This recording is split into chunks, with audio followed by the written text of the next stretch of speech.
Welcome to triple S classes. कैसे हैं आप सब लोग? उम्मीद करता हूं कि आप सब लोग अच्छे से होंगे।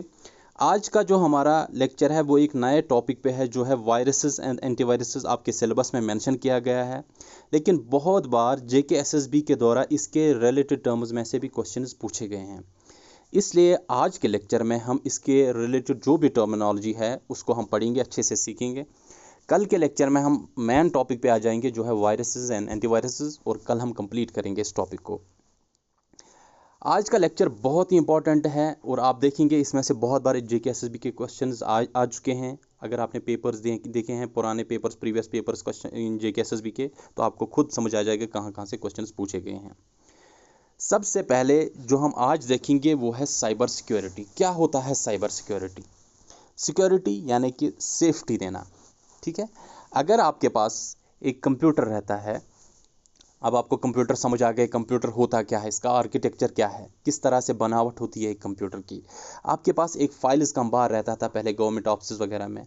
अब ये अंबार को कम करके हमने एक कंप्यूटर में, एक माइक्रोसॉफ्ट वर्ड में इन सभी फाइल्स को रख दिया है सॉफ्ट कॉपीज़ की सूरत में। लेकिन अभी भी आपके पास ये फाइल्स सिक्योर नहीं है।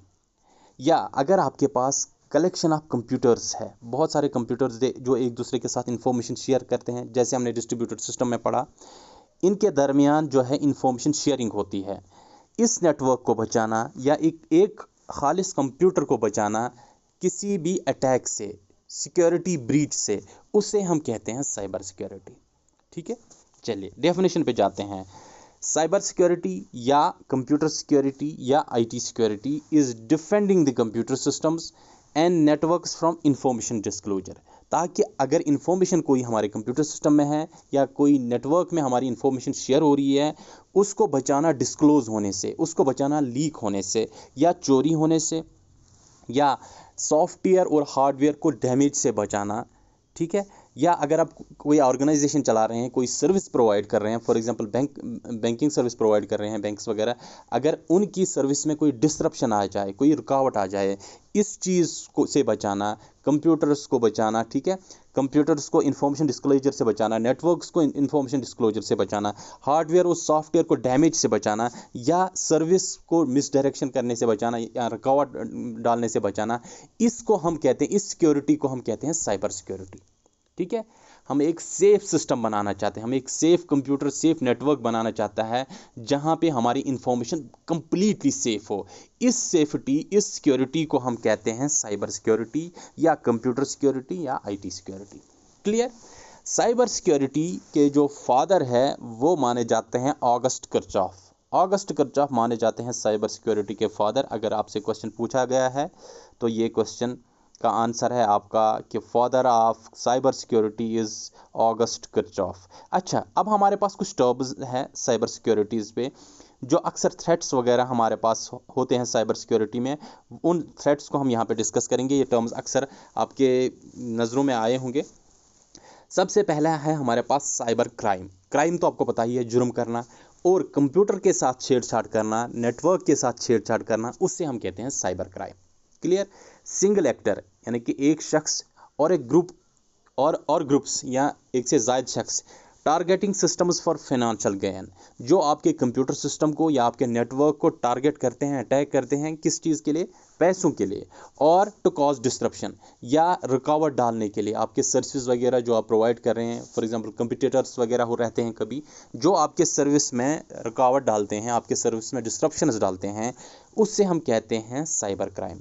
ठीक है, अगर कोई भी शख्स या एक से ज़्यादा शख्स, एक ग्रुप जो है, वो टारगेट करता है किसी भी सिस्टम को या किसी भी नेटवर्क को फाइनेंशियल गेन के लिए या फिर उसके सर्विसेज में डिस्ट्रप्शन डालने के लिए, उसे हम कहते हैं साइबर क्राइम।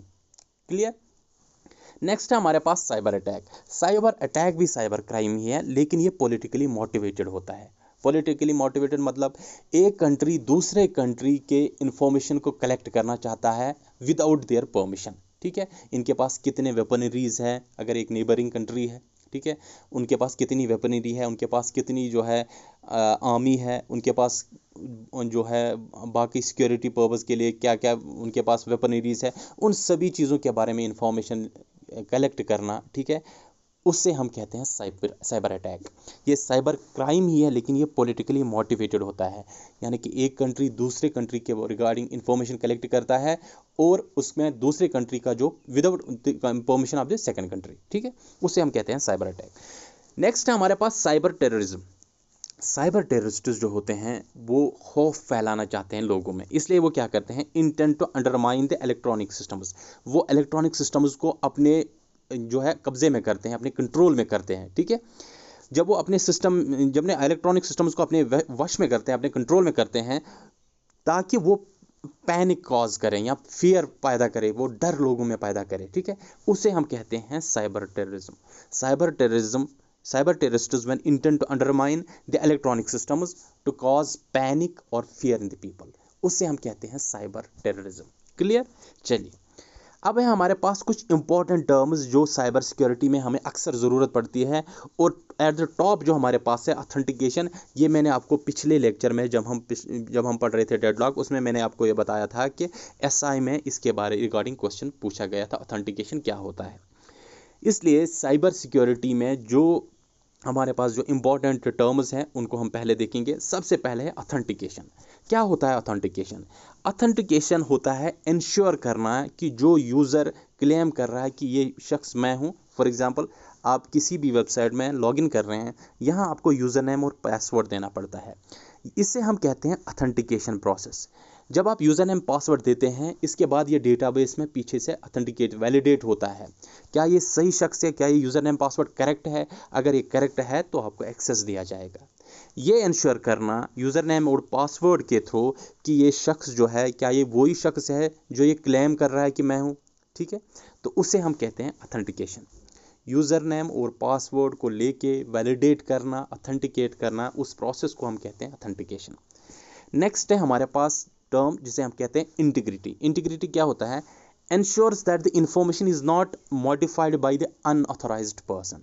अगर हमारे पास कोई इंफॉर्मेशन है, इसके लिए खाली अथोराइज्ड पर्सन जो है वो इस इंफॉर्मेशन को मॉडिफाई कर सकता है, ठीक है।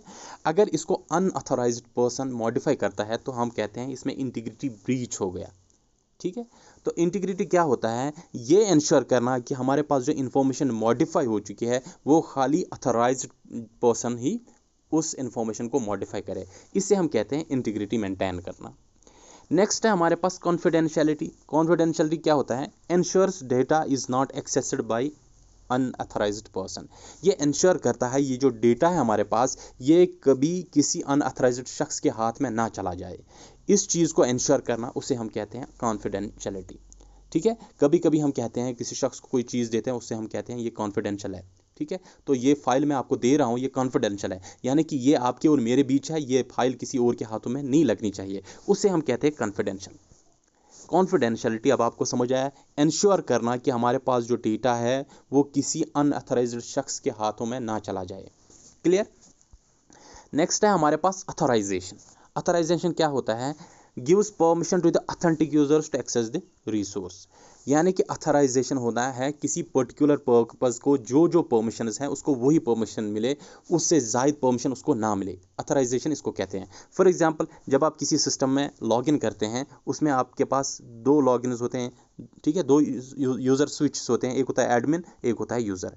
एडमिन में जो है वो एडमिन राइट्स होते हैं, वो आपको नहीं मिलते हैं, खाली आपको यूज़र राइट्स मिलते हैं, ठीक है।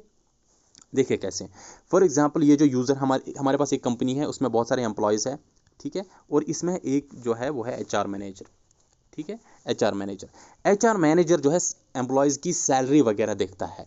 यहाँ पे खाली सैलरीज वगैरह जो है उसका एक्सेस खाली एचआर मैनेजर को है, ठीक है। और ये जो एम्प्लॉयज़ हैं इनको खाली सैलरी व्यू कर सकते हैं, उसको मॉडिफाई नहीं कर सकते हैं। इनको ये अथॉरिटी नहीं है, इनको ये परमिशन नहीं है कि ये सैलरीज़ को मॉडिफाई कर सकें। अगर ऐसा होगा तो इसमें से कुछ एम्प्लॉयज़ ऐसा भी करेंगे कि उनकी सैलरी जो पे हो चुकी है उसको कहेंगे कि अभी पेंडिंग है, ठीक है, इसको मॉडिफाई करके कर देंगे कि अभी पेंडिंग है। तो एक महीने में 2-2, 3-3 बार वो सैलरी ले सकते हैं, ठीक है, इसलिए उनको एक्सेस नहीं है वो मॉडिफाई करे इस इंफॉर्मेशन को। खाली ऑथराइज्ड पर्सन यानी कि एचआर जो मैनेजर जो हमारे पास है, उसी को ये हक है, उसी को ये अथॉरिटी है कि वो सैलरी के जो है सैलरी के रिलेटेड जो डिटेल्स है उनको मॉडिफाई कर सके। हाँ, यूज़र जो हमारे पास ये जो एम्प्लॉयज़ हैं उनको ये हक है, उनको ये खाली ये इतनी अथॉरिटी है कि वो व्यू कर सकते हैं कि सैलरी पे हो चुकी है या नहीं पे हो चुकी है। ठीक है, इसको हम कहते हैं अथॉराइजेशन या authority. Giving permission to the authentic users, authentic users को इन्फॉर्मेशन के लिए परमिशन देना, किसी खास इन्फॉर्मेशन के लिए को एक्सेस करने के लिए परमिशन देना, उसे हम कहते हैं authorisation. Gives permission to the authentic users to access a resource. इसके बाद हमारे पास एक और टर्म है नॉन रिपुडिएशन। नॉन रिपुडिएशन एक बहुत इंपॉर्टेंट टर्म है। देखिए, नॉन रिपुडिएशन क्या करता है, फॉर एग्जांपल ए शख्स जो है वो बी को मैसेज भेजता है, ठीक है, कोई फॉर एग्जांपल कोई इलीगल मैसेज, कोई इलिजिटिमेट मैसेज भेज दिया इसने बी को, लेकिन बाद में ये डिनाई करेगा कि नहीं मैंने ये मैसेज भेजा ही नहीं है। ऐसा नहीं हो सकता है। इस चीज़ को इंश्योर करने के लिए कि अगर ए शख्स जो है दूसरे शख्स को कोई मैसेज भेजता है, कोई इन्फॉर्मेशन भेजता है, इस चीज़ को इंश्योर करने के लिए कि कल ये डिनाई ना करे कि ये मैंने नहीं भेजा, उस चीज़ को इंश्योर करने के लिए हमारे पास एक प्रोसेस है जिसे हम कहते हैं नॉन रिपुडिएशन, यानी कि कल वो इनकार ना करे। Ensures sender of a message cannot deny that they have sent the message, they have sent it। ठीक है, अगर एक शख्स दूसरे शख्स को मैसेज भेजता है, कल वो इस चीज़ को डिनाई नहीं कर सकता है। ठीक है, हमारे पास टाइम स्टैम्प होता है, हमारे पास जो है उसका जो प्रोफाइल है, उसके प्रोफाइल से हमारे पास मैसेज आता है, ये इन्फॉर्मेशन हमारे पास लॉग्स में रहता है, ताकि वो कल डिनाई ना करे ये मैसेज मैंने नहीं भेजा है। उसे हम कहते हैं नॉन रेपुडिएशन। अच्छा, अब देख लीजिए हमारे पास जो टेक्स्ट होता है, हमारे पास प्लेन टेक्स्ट होता है। अगर हम एक शख्स से दूसरे शख्स ए से बी को ये ट्रांसफ़र करेंगे तो कोई भी शख्स जो है इस टेक्स्ट को कहीं से भी पढ़ सकता है, ये इन्फॉर्मेशन लीक हो सकती है। इसलिए हम क्या करते हैं, हम इस प्लेन टेक्स्ट को एनकोड करते हैं या एनक्रिप्ट करते हैं। ठीक है, जब हम इसको एनकोड करते हैं तो ये अब प्लेन टेक्स्ट नहीं रहता है, इसे हम कहते हैं साइफर टेक्स्ट। क्या कहते हैं, साइफर टेक्स्ट, यानी कि एनकोडेड टेक्स्ट भी आप इसको कह सकते हैं। ये एनकोडेड टेक्स्ट जो है बी के पास पहुंचता है तो बी इसको डिक्रिप्ट करके, ठीक है, यहाँ डिकोड करके इसको वापस प्लेन टेक्स्ट में कन्वर्ट करता है और इसको इस्तेमाल कर सकता है। ठीक है, अगर आपने देखा होगा तो पहले ज़माने में क्या होता था, एग्जाम्पल से बताता हूँ। एक शख्स, एक फॉर एग्जाम्पल एक लड़का होता है ए, ठीक है, इसके पास इसका जो है इसकी कोई माशुका वगैरह है, तो उसने इसको लव लेटर वगैरह भेज दिया। ठीक है, लव लेटर जब इसने भेज दिया तो बीच में इसके पेरेंट्स वगैरह ने ये पकड़ लिया। ठीक है, तो ना अब इसका हाल सही है और ना अब इसका हाल सही है। अब क्या करते हैं, अभी ये बड़े हो गए, ठीक है, अभी इनको साइबर लॉज वगैरह, क्रिप्टोग्राफी वगैरह का पता चल गया। ठीक है, अभी इनको पता है कि हम एनक्रिप्ट कर सकते हैं इमेज को। ये एक लेटर लिखते हैं, ए एक लेटर लिखता है और लिखता है अपने माशुका बी को। ठीक है, जब ये लेटर माशुका बी को भेज देता है तो ये इन्फॉर्मेशन जो है इनके पेरेंट्स के हाथ लगा, लेकिन ये इन्फॉर्मेशन जो है, ये जो लेटर है ये एनकोडेड है। ठीक है, एनकोडेड है, इसको कन्वर्ट किया गया है साइफर टेक्स्ट में, और ये इसको पढ़ ही नहीं सकते, इसको समझ ही नहीं सकते, क्योंकि इसको डिकोड करने का तरीका खाली, ठीक है, खाली यहाँ जाने मन के पास है। तो जब जाने मन के पास ये पहुँच गया ये लेटर, तो उसने इसको डिकोड कर दिया और उसने इस इंफॉर्मेशन को कलेक्ट कर लिया। ये है आपके पास प्लेन टेक्स्ट को साइफर टेक्स्ट में कन्वर्ट करने का तरीका। इससे हम कहते हैं, इस प्रोसेस को हम कहते हैं क्रिप्टोग्राफी।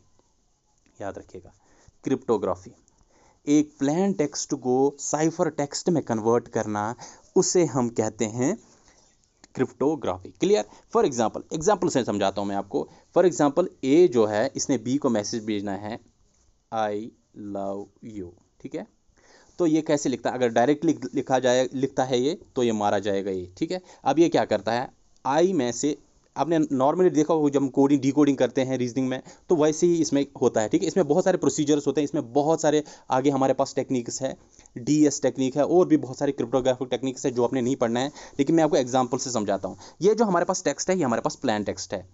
अब हमने इसको एनक्रिप्ट करना है, अब हमने इसको डिकोड करना है, अब हमने इसको एनकोड करना है। देख लीजिए हम क्या करेंगे, आई को जे से रिप्लेस करेंगे, एक एक बढ़ा देंगे हम। ठीक है, एल एम ओ से ओ को, एन ओ पी वी को किसे, V U U V W. ठीक है, ई को हम करेंगे किसे रिप्लेस, ई एफ।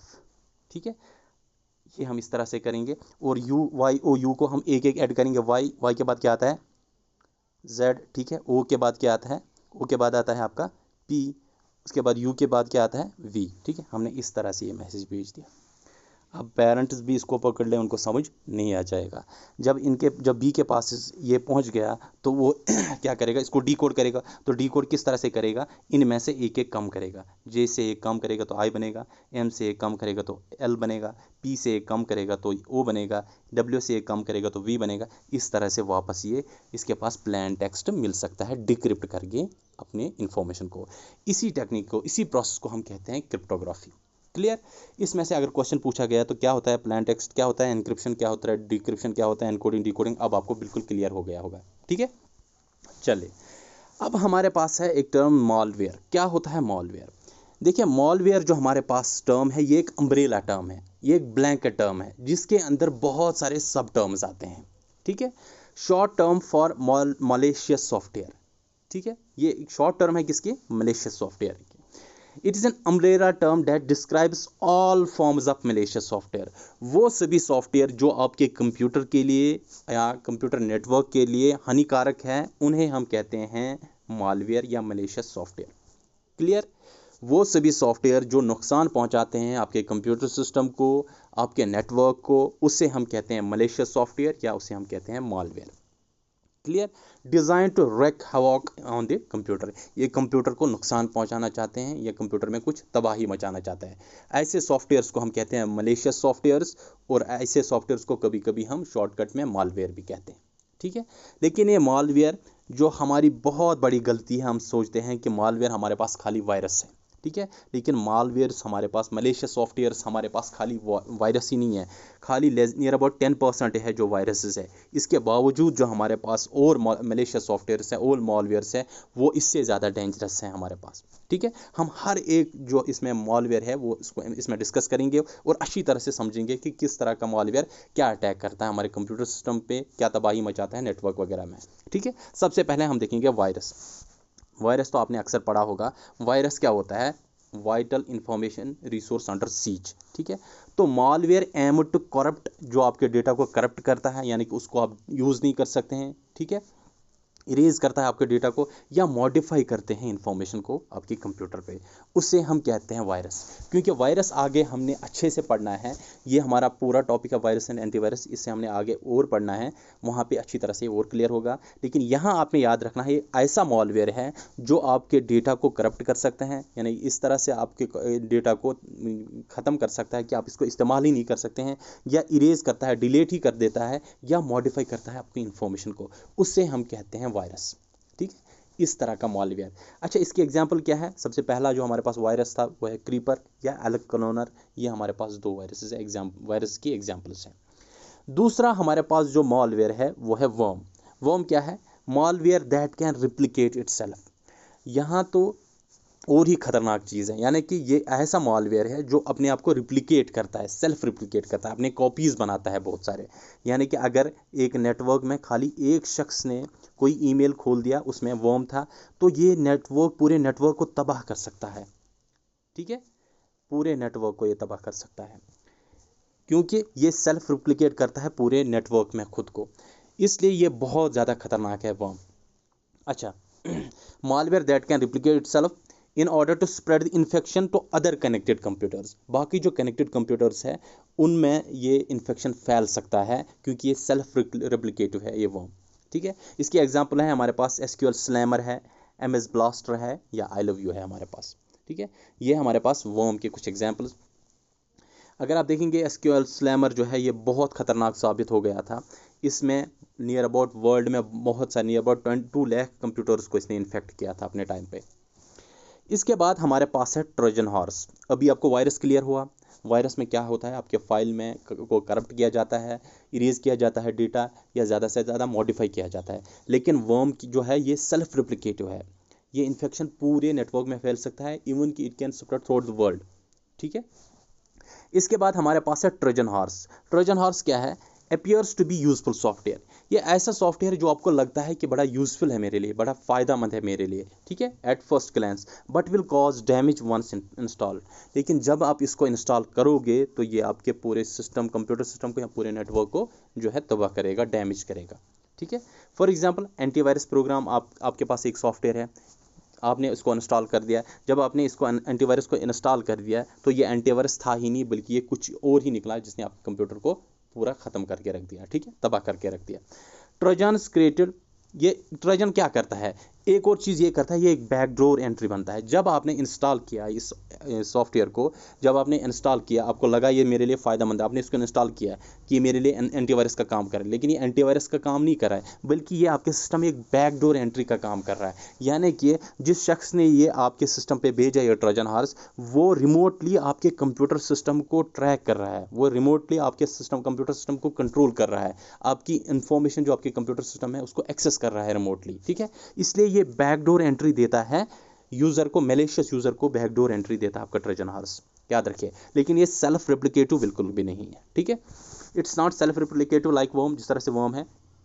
एग्जाम्पल क्या है इसकी, एग्जाम्पल है ट्रोजन की fake AV Trojan, downloader Trojan, game thief Trojan, ठीक है। यहाँ पे फेक एवी मिलेगा, फेक एंटीवायरस लग रहा है आपको, ये आपको एंटीवायरस लग रहा है, लेकिन ये फेक एंटीवायरस होता है। इसी तरह डाउनलोडर, आपको लग रहा है वीडियो डाउनलोडर है ये, लेकिन आपने इंस्टॉल किया, लेकिन वो वीडियो डाउनलोडर था ही नहीं, बल्कि एक मैलिशियस सॉफ्टवेयर ट्रोजन था, ठीक है, जो मैलिशियस यूज़र को एक्सेस देता है आपके कंप्यूटर का। या गेम थीफ ट्रोजन, जो आपको लग रहा है कि ये गेम है, इस गेम को मैं प्ले कर रहा हूँ, लेकिन वो गेम तो आप प्ले कर रहे हैं, लेकिन बैकडोर में वो काम क्या कर रहा है, वो ट्रोजन का काम कर रहा है और मैलिशियस यूज़र को एक्सेस दे रहा है आपके कंप्यूटर को। ये होता है हमारे पास ट्रोजन हॉर्स। नेक्स्ट है हमारे पास बॉट या botnet, malicious software that allows an attacker to take complete control remotely of an affected computer, ये आपके कंप्यूटर को completely रिमोटली जो है आपके कंप्यूटर को एक्सेस कर सकता है, ठीक है। यहाँ क्या होता है, आपने कोई सॉफ्टवेयर, मैलिशियस सॉफ्टवेयर जब इंस्टॉल किया, तो यहाँ पे रिमोटली कोई शख्स जो है आपके कंप्यूटर सिस्टम को कंट्रोल करता है, जिस तरह से ट्रोजन में करता था, ठीक है। लेकिन मसला ये है कि यहाँ पे जो सॉफ्टवेयर है, यहाँ पे आपको पता नहीं होता है कि ये सॉफ्टवेयर जो है मेरे कंप्यूटर में कैसे आ गया है। वहाँ आप जो है जानबूझकर आप उसको इंस्टॉल करते हैं क्योंकि आपको लगता है ये सही सॉफ्टवेयर है, लेकिन यहाँ पे आप जो है अननोइंगली इस सॉफ्टवेयर को इंस्टॉल करते हैं। जब ये सॉफ्टवेयर आपके सिस्टम में आ गया, तो इसके बाद जो है जिस शख्स ने, मैलिशियस यूज़र ने आपके सिस्टम पे इंस्टॉल किया, वो रिमोटली आपके सिस्टम को एक्सेस करता है। अब देख लीजिए ट्रोजन, और इसमें थोड़ा सा बहुत नज़दीक है इस बॉटनेट और ट्रोजन में, ट्रोजन हॉर्स में। ये क्या करता है, कलेक्शन ऑफ इन्फेक्टेड कंप्यूटर, जो इसके पास, ये एक ही कंप्यूटर को इन्फेक्ट नहीं करता है, बल्कि बहुत सारे कंप्यूटर्स को इन्फेक्ट करता है, बहुत सारी जो है कंप्यूटर्स को इनमें ये जो है बॉट डाल देता है, ये सॉफ्टवेयर, मैलिशियस सॉफ्टवेयर डाल देता है, तो फिर इनको कंट्रोल करता है, इन सभी सिस्टम्स को कंट्रोल करता है। ये जो नेटवर्क बनाया इसने, टारगेटेड नेटवर्क, अफेक्टेड नेटवर्क, जिसमें बहुत सारे कंप्यूटर्स हैं जिनको इसने अफेक्ट किया, इसे हम कहते हैं बॉटनेट, बॉट नेटवर्क या बॉटनेट, ठीक है। इन सभी कंप्यूटर्स में जो है मैलिशियसली वो रिमोटली एक्सेस कर रहा है इन सभी कंप्यूटर्स को, और इस नेटवर्क को हम कहते हैं बॉटनेट, ठीक है। और जो इसको हैंडल कर रहा है जो शख्स रिमोटली इसको इस पूरे नेटवर्क को हैंडल कर रहा है, बहुत सारे सिस्टम उसको अफेक्ट किया, एक बॉट नेटवर्क बनाया, उस नेटवर्क को फिर खुद हैंडल करता है, अपनी मर्जी से चलाता है, उसे हम कहते हैं बॉट हर्डर, ठीक है, बॉट हर्डर। जैसे रेवड़ होता है ना क्या कहते हैं उसको कश्मीरी में हम पहल कहते हैं, ठीक है, उसी तरह ये जो है रेवड़ चलाने वाला बन जाता है, क्योंकि ये नेटवर्क जो बनाता है एक रेवड़ की तरह बनाता है ये नेटवर्क, उसको अपनी मर्जी से फिर चलाता है। इसके एग्जांपल है हमारे पास अर्थलिंक स्पैमर 2000, इसके बाद स्टॉर्म 2007 है हमारे पास, कटवेल 2007 है हमारे पास एग्जाम्पल इसकी, 3VE 2018 है हमारे पास कुछ बॉटनेट्स की एग्जाम्पल्स। इसके बाद है हमारे पास रैनसमवेयर। रैनसमवेयर आपने बहुत बार सुना होगा, ये वो मॉलवेयर है जो प्रिवेंट करता है आपको अपने कंप्यूटर में जो आपकी इन्फॉर्मेशन है उस इन्फॉर्मेशन को होस्टेज करता है। आपके कंप्यूटर सिस्टम में जो भी इन्फॉर्मेशन है इसको ये अपने कब्जे में लेता है और आपको इस पर एक्सेस नहीं होता है, ठीक है। ये इसको एनकोड करता है, इनक्रिप्ट करता है, और आप इस इन्फॉर्मेशन को यूज़ कर ही नहीं सकते हैं। क्यों? क्योंकि इसको होस्टेज बना के रखा है, ठीक है। जब इसने इसको होस्टेज बना के रखा है तो आप इस इंफॉर्मेशन को यूज़ कर ही नहीं सकते हैं। इसके बाद क्या होता है, ये जो जिस मलेशियस यूज़र ने आपकी इन्फॉर्मेशन को एनक्रिप्ट किया है, आपकी इन्फॉर्मेशन को होस्टेज रखा है, जैसे पहले पहले पुराने फिल्म्स में आपने देखा होगा कि डाकू जो होता था, जो विलन होता था, वो क्या करता था, किसी अमीर शख्स की बेटी को किडनैप करके रखता था, उसको होस्टेज बनाता था और फिर उससे ये डिमांड करता था कि मुझे आप इतने पैसे दीजिए, इतनी पेटी पैसे चाहिए मुझे। जब उसको इतने पैसे मिलते थे तब जाके उसको बेटी को छोड़ देता। इसी तरह ये है ये अटैक, लेकिन ये कंप्यूटर सिस्टम्स में होता है। यहाँ पे आपके कंप्यूटर सिस्टम में जो भी इंफॉर्मेशन है, अगर वो बहुत इंपॉर्टेंट इंफॉर्मेशन, कभी कभी आपके पिक्चर्स वगैरह हो सकते हैं, कुछ वीडियोस हो सकते हैं, कोई भी पर्सनल इंफॉर्मेशन हो सकती है, इसको जो है एनक्रिप्ट किया जाता है। अब आपका इस पर एक्सेस नहीं रहता है, ये अब इसके कब्जे में आ जाती है, मलेशियस यूज़र के कब्जे में। तो इसके बाद आपसे डिमांड किया जाता है कि आप पैसे दीजिए। जब आप पैसे देते हैं तब जाके आप इस डेटा को वापस डिक्रिप्ट कर सकते हैं या इसको रिकवर कर सकते हैं। ठीक है, ये रैंसम वेयर अटैक्स जो है ये मोस्टली आजकल ज़्यादातर हो रहे हैं। अगर आप देखेंगे कोविड लॉक रैंसम वेयर 2020 का ही है। जब 2020 में कोविड का जो है बहुत ज़्यादा खतरा लाहक हुआ, तो क्या हुआ, इन ऐसे मलेशियस यूज़र्स ने इसका फ़ायदा उठाया। उन्होंने क्या किया, एक कोविड लॉक रैंसमवेयर बनाया और ये लोगों को क्या करते थे, इसका लिंक भेजते थे, चाहे ईमेल में या मैसेज के थ्रू, कि आपको यहाँ से कोविड के रिलेटेड सारी इन्फॉर्मेशन मिल सकती है। जब कोई भी शख्स इस पर क्लिक करता था, ठीक है, और ये इन्फॉर्मेशन देखना चाहता था कि क्या क्या है डेथ रेट इसकी, अक्सर हम देखते थे, अगर आपने देखा जब कोविड 2020 में स्टार्ट हुआ था तो बहुत ज़्यादा पैनिक हो गए थे लोग, बहुत हैवक क्रिएट हुआ था। तो तब क्या करते थे लोग, इसके रिलेटेड इन्फॉर्मेशन कलेक्ट करते थे। मैंने भी इंस्टॉल किया था कुछ ऐसी एप्लीकेशन जो इन्फॉर्मेशन देता था कि कितने डेथ रेट्स है इसकी, कितने लोग आज मर गए, कितने जो है एक्टिव केसेस हैं, कितने रिकवर हो गए हैं, आपने भी देखा होगा। तो ऐसे लिंक्स भेजते थे ये ईमेल में। 2020 में इस रैंसमवेयर ने बहुत नुकसान पहुंचाया। लोगों के पास ये लिंक जाती थी, लोग सोच रहे थे कि हमें इससे इन्फॉर्मेशन मिलेगी कोविड के रिलेटेड, लेकिन ये एक्चुअल में रैंसमवेयर था। आपकी पूरी इन्फॉर्मेशन को एनक्रिप्ट करता था, ठीक है, और उसके बाद आपसे रैंसम की डिमांड की जाती थी। ठीक है, अच्छा, यहाँ अक्सर क्या होता था, नियर अबाउट $100 की ये डिमांड करते थे। आप $100 इनको देते थे, तब जाके आप अपनी जो इन्फॉर्मेशन है उसको डिक्रिप्ट कर सकते थे, उसको रिकवर कर सकते थे। इसके अलावा और एक आया था लॉकर गोगा। ठीक है, लॉकर गोगा जो है ये भी हमारे पास एक रैंसमवेयर आया था 2019 में आया था ये। इसकी वजह से भी बहुत ज़्यादा नुकसान हुआ, नियर अबाउट $1 मिलियन का लॉस हुआ इस रैंसमवेयर की वजह से। ठीक है, WannaCry 2017 में आया था एक, ये माना जाता है worst in the history of ransomwares. WannaCry 2017 माना जाता है। इसकी वजह से $4 बिलियन का नुकसान हुआ। आप देख लीजिए कितना ज़बरदस्त डैमेज करता है ये रैंसमवेयर। ठीक है, आप समझ रहे हैं कि खाली वायरस जो है वो अटैक करता है। अच्छा, इसके अलावा है हमारे पास और एक मॉलवेयर जो है स्पाईवेयर। ठीक है, हर एक टर्म हमारे पास यहाँ पे बहुत सारे टर्म्स हैं, आप बिल्कुल भी पैनिक ना हो जाएं। आराम से हम इन हर एक टर्म को अच्छी तरह से समझेंगे, क्या है, कौन सी टर्म क्या कहती है और कौन सी टर्म क्या है, ये डेफिनेशन क्या है, अच्छी तरह से ये समझना है आज, इसके एग्जाम्पल्स के साथ साथ। स्पाईवेयर हमारे पास क्या है, malware that functions by spying on your user activity. ये एक ऐसा सॉफ्टवेयर है जो आपके सिस्टम पे जब इंस्टॉल होता है तो ये मॉनिटर करता है आप क्या क्या एक्टिविटी करते हैं। ठीक है, आप कौन कौन सी एक्टिविटीज़ करते हैं, आपकी इन्फॉर्मेशन पे नज़र रहती है इसकी, आपकी जो है वो पूरा लॉग्स, आपकी इंटरनेट सर्फिंग वगैरह, जो काम आप कर रहे हैं वो सारा मॉनिटर किया जा रहा है। ठीक है, और ये इन्फॉर्मेशन जाती है किसके पास, जो मलेशियस यूज़र ने ये क्रिएट किया है ये स्पाईवेयर।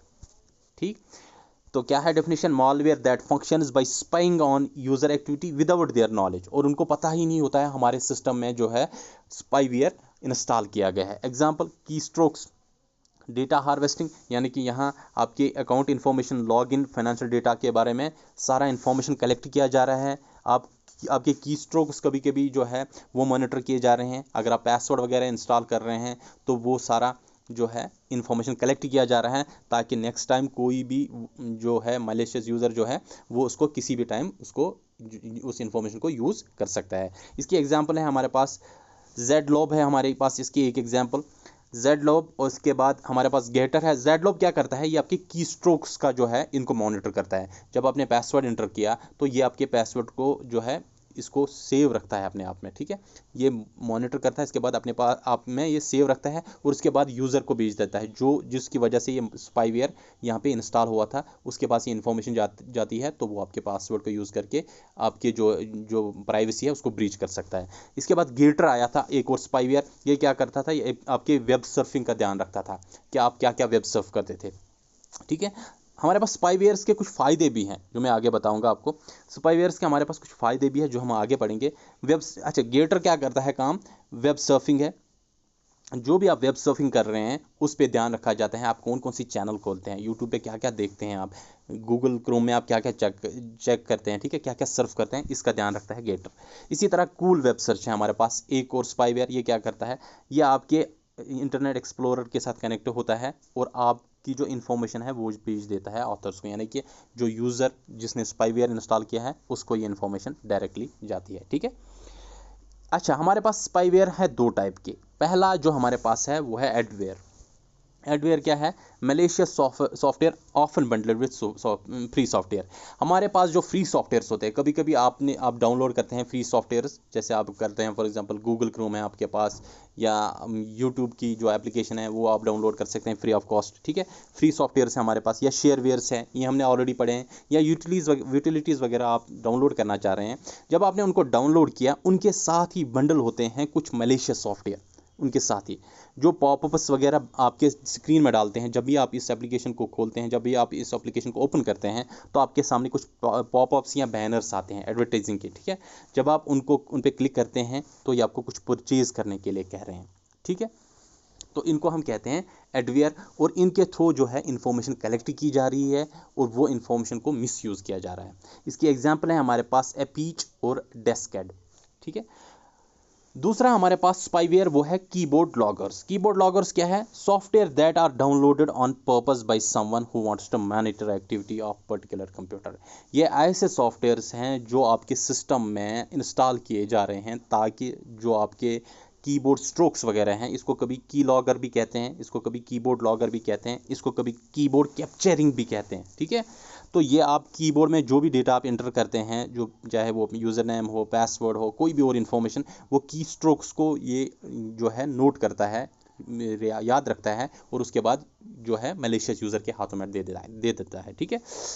इसको हम कहते हैं कीबोर्ड लॉगर्स। देख लीजिए, मैंने आपको पहले भी बताया कि स्पाईवेयर जो है हमारे पास कभी कभी फ़ायदेमंद भी साबित हो सकते हैं। कभी कभी जो पेरेंट्स हैं वो अपने सिस्टम्स पे किड की लॉगर इंस्टॉल करते हैं। यहाँ वो ये देखते हैं कि हमारा जो बच्चा है वो क्या क्या जो है किस तरह से कंप्यूटर को इस्तेमाल करता है, कहीं वो गलत इस्तेमाल तो नहीं कर रहे हैं कंप्यूटर्स का। इसलिए वो अपने बच्चे का ध्यान रखने के लिए बैकग्राउंड में किड की लॉकर को गिट की लॉगर को इंस्टॉल करते हैं। या हमारे पास एक और की लॉगर है एलीट विंडोज़ की लॉगर, ठीक है। इससे भी आपको पता चल सकता है आपके जो है सिस्टम में जो कोई भी कीबोर्ड से कोई इन्फॉर्मेशन जो इंस्टॉल करता है आपको पता चलता है। मुझे याद है शायद मैं इंजीनियरिंग के सेकंड ईयर में, तब इतना इन्फॉर्मेशन नहीं था, तो मेरे एक दोस्त ने मेरे सिस्टम पे एक की लॉगर इंस्टॉल किया था और उसने मेरे फेसबुक का जो पासवर्ड था उसको पता चल गया था। उसके बाद उसने थोड़ा सा उसको मिसयूज़ किया था, लेकिन बहरहाल वो मेरा दोस्त ही, बाद में उसने बता दिया।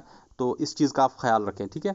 अच्छा, आप इसको पता कैसे आपको कैसे पता चल सकता है कि कीबोर्ड ब्लॉगर मेरे सिस्टम में इंस्टॉल है? सर आप तो हमें बता दीजिए कैसे हमें पता चलेगा। देखिए, आप टास्क मैनेजर में जाइए, टास्क मैनेजर में आपको मिल जाए कि बैकग्राउंड में ये एप्लीकेशन चल रही है, तो आप इसको क्लोज़ कर सकते हैं वहाँ पे, ठीक है। टास्क मैनेजर में आपको ये चीज़ अच्छी तरह से पता चलेगी। इसके अलावा हमारे पास एक और मालवेयर वो है rootkit. Malicious software designed to access computer unauthorized users remotely, ठीक है। अनऑथराइज्ड यूज़र्स जो है वो रिमोटली, यहाँ पे रिमोटली जो हमारे पास की लॉगर्स थे वो आपके सिस्टम पे इंस्टॉल किया जा रहा है, ठीक है। लेकिन रूटकिट जो है इसको रिमोटली जो है आपके सिस्टम में डाला जाता है ताकि आपके रिलेटेड आपके जो की स्ट्रोक्स वगैरह हैं या पासवर्ड वगैरह हैं या बैंकिंग क्रेडेंशियल्स वगैरह हैं उनको स्टील किया जाए, ठीक है। ये रिमोटली यहाँ पे डाला जाता है आपके सिस्टम पे।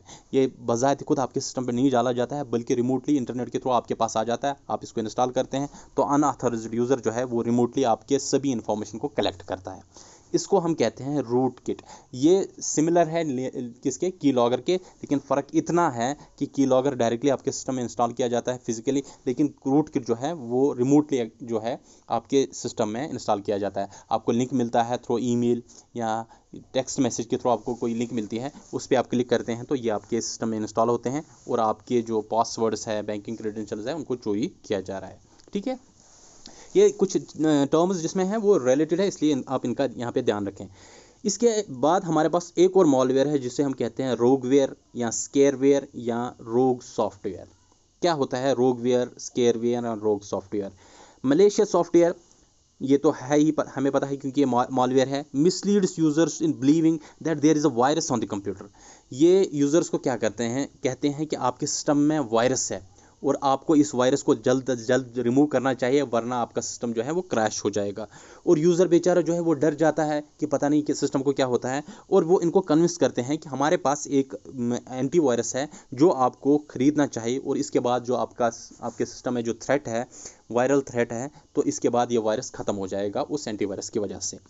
और ये बेचारे कुछ लोग इनोसेंट होते हैं, तो वो बेचारे क्या करते हैं, इस पर क्लिक करके पे कर देते हैं, कुछ पैसे उसमें पे कर देते हैं और इंस्टॉल करते हैं। उनको लगता है कि हमने एंटीवायरस अब इंस्टॉल किया अपने सिस्टम में, लेकिन वो एंटीवायरस नहीं होता है बल्कि एक मॉलवेयर होता है। ठीक है, मलेशियस सॉफ्टवेयर होता है, और इसकी वजह से ये जो है ये सॉफ्टवेयर ये धोखा देता है किनको, यूज़र्स को, इसलिए इसको कहते हैं रोग सॉफ्टवेयर या रोगवेयर या स्केयरवेयर। ठीक है, एग्जाम्पल्स क्या है रोगवेयर के? पहली एग्जाम्पल है इसकी एंटीवायरस मास्टर। यहाँ आपको लगता है कि एंटीवायरस है, लेकिन एंटीवायरस होता नहीं है बल्कि मलेशियस सॉफ्टवेयर होता है। या स्पाई मार्शल हमारे पास एक और एग्जांपल है रोग सॉफ्टवेयर की। इसके अलावा हमारे पास एक और मलेशियस सॉफ्टवेयर है, वो है मॉलवर्टाइजिंग। मॉलवर्टाइजिंग क्या होता है? यूज़ ऑफ लिजिटिमेट एड्स और एड नोट्स। जैसे हमारे पास एडवेयर है, एडवेयर में हमारे पास सॉफ्टवेयर के साथ ही बंडल आता था कोई मलेशियस सॉफ्टवेयर। ये थोड़ा सा उससे अलग है, क्या है कि यहाँ पे लिजिटिमेट एड्स, लिजिटिमेट वेबसाइट्स वगैरह पे आपके एड्स आते हैं। फॉर एग्जांपल आपने जो है जीमेल खोल दिया या आपने फेसबुक को खोल दिया, ये तो लिजिटिमेट वेबसाइट्स वगैरह हैं। तो यहाँ पे आपके सामने कुछ एड्स आते हैं। जब आप इन एड्स पे क्लिक करते हैं, आपको लगता है कि नहीं है, फॉर एग्जांपल आपको किसी मिंत्रा के किसी प्रोडक्ट की इमेज आपके सामने आई, कोई ऐड आया आपके सामने, तो आपने उस पर क्लिक कर दिया।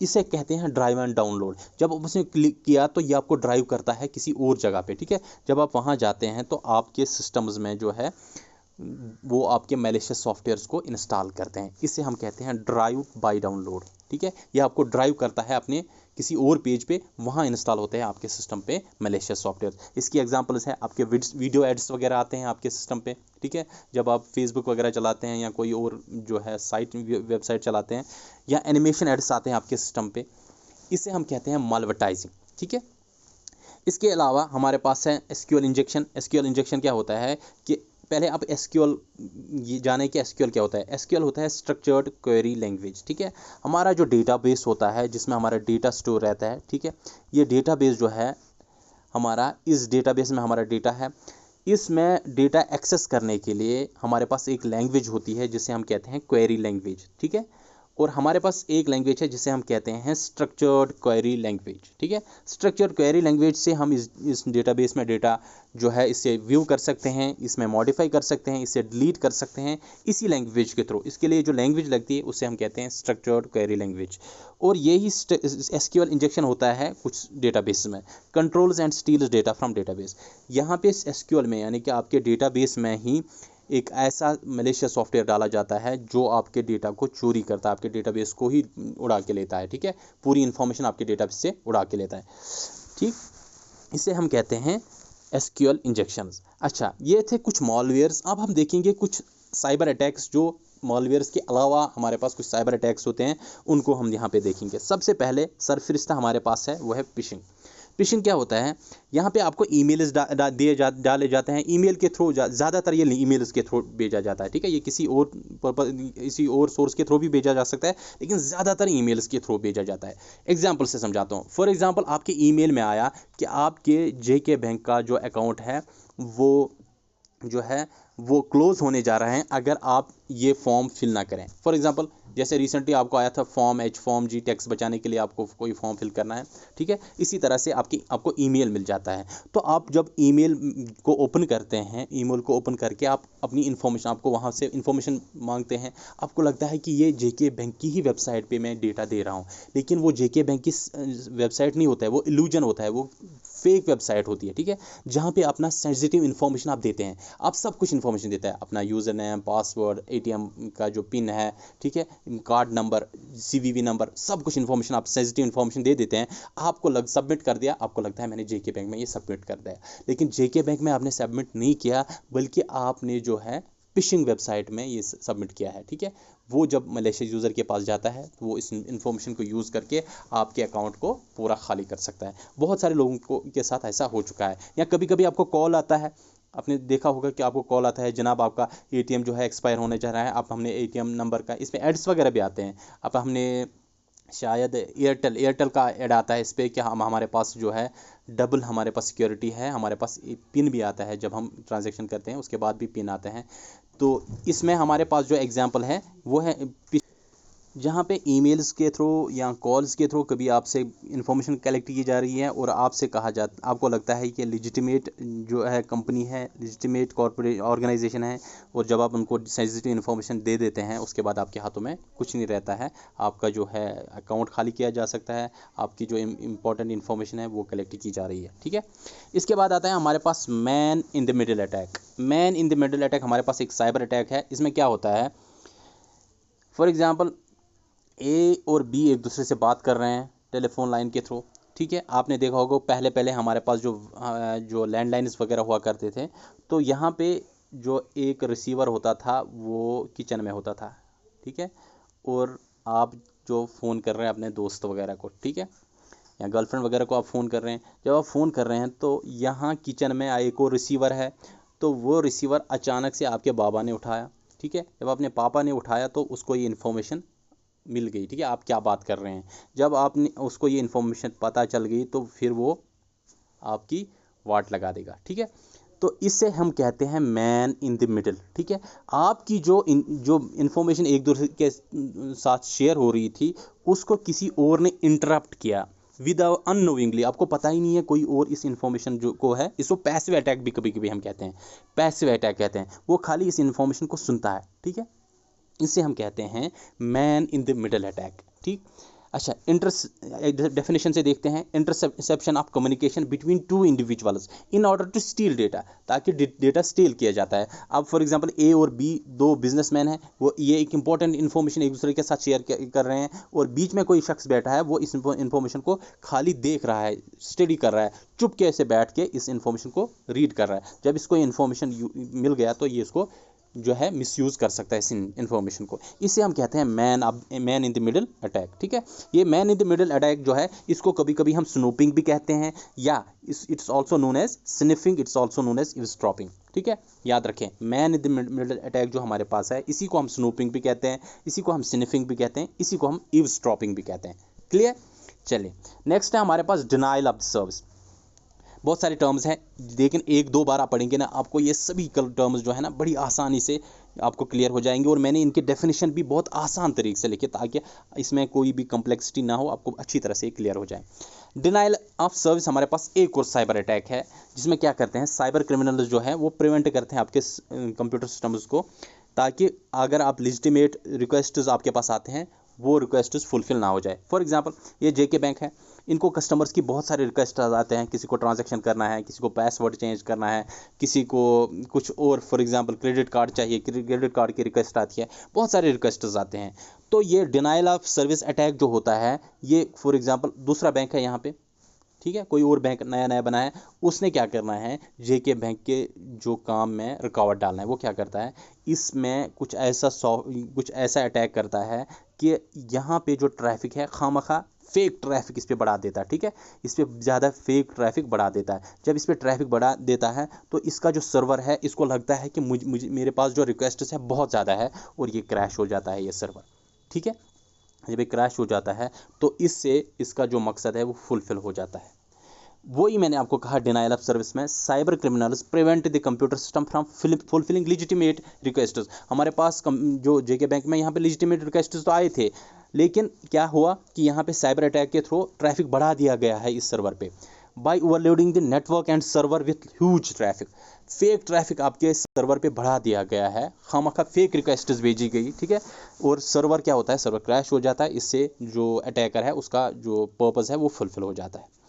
इसके अलावा हमारे पास एक और अटैक है, वो है स्पूफिंग और मैस्कुरेडिंग। स्पूफिंग या मैस्कुरेडिंग क्या होता है, ये एक हमारे पास स्कैम होता है जिसमें क्रिमिनल्स अटेम्प्ट करते हैं कि किसी की पर्सनल इन्फॉर्मेशन को कलेक्ट कर ली जाए, ठीक है, और प्रिटेंड किया जा रहा है कि मैं एक लिजिटिमेट बिजनेस से हूँ, या फॉर एग्जांपल मैंने जो अभी आपको बताया, आपको कॉल्स वगैरह आ जाती है या आपको ईमेल आ जाता है कि हम जेके बैंक से हैं, हमें आपको इतना पे करना पड़ेगा तभी आपका अकाउंट जो है एक्टिव रहेगा, ठीक है।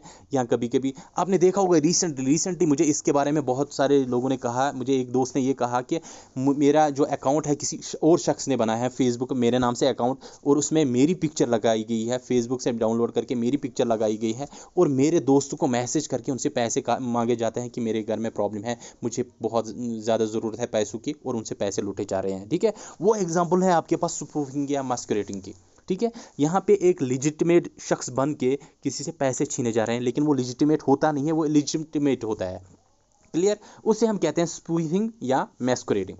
तो scam in which criminals attempt to obtain someone's personal information by pretending to be the legitimate business या नेबर या सम इनोसेंट पार्टी, ठीक है, उसको हम कहते हैं मैस्कुरेडिंग। आपको बहुत अच्छी एग्जांपल मैंने यहाँ पे दी किस तरह से मैस्कुरेडिंग होती है, स्पूफिंग, जहाँ पे आपको लगता है ये लेजिटिमेट यूज़र है, लेकिन वो लेजिटिमेट बंदा नहीं है, वो किसी और का अकाउंट बनाया हुआ होता है और आपसे पैसे जो है लूटे जा रहे हैं।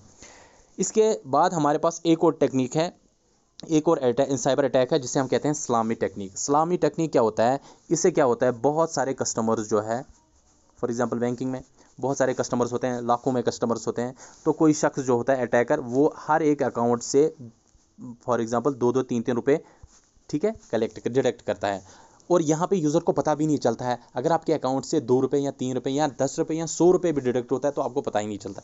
ये हर अकाउंट से यही 5-5 10-10 रुपये डिडक्ट करता है, और इसके बाद ये ह्यूज अमाउंट बन जाता है।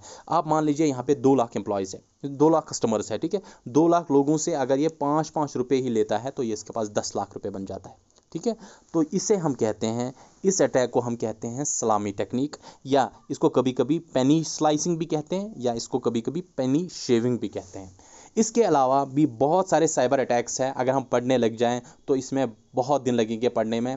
इसके अलावा फॉर एग्जांपल हमारे पास है जिसे हम कहते हैं रोमांस स्कैम, ठीक है, जहाँ पे आपको डेटिंग साइट्स वगैरह या फेक मैट्रिमोनियल साइट्स वगैरह आपको मिल जाती है, उनकी लिंक मिल जाती है, और आप लग जाते हैं, हाँ मुझे तो चाहिए परफेक्ट मैच, आप लग जाते हैं, लेकिन उस पर, ठीक है, लेकिन आपकी इन्फॉर्मेशन जो है, आपकी सेंसिटिव इन्फॉर्मेशन, आपके सिस्टम की इन्फॉर्मेशन जो है वो कलेक्ट की जा रही है अननोइंगली, ठीक है।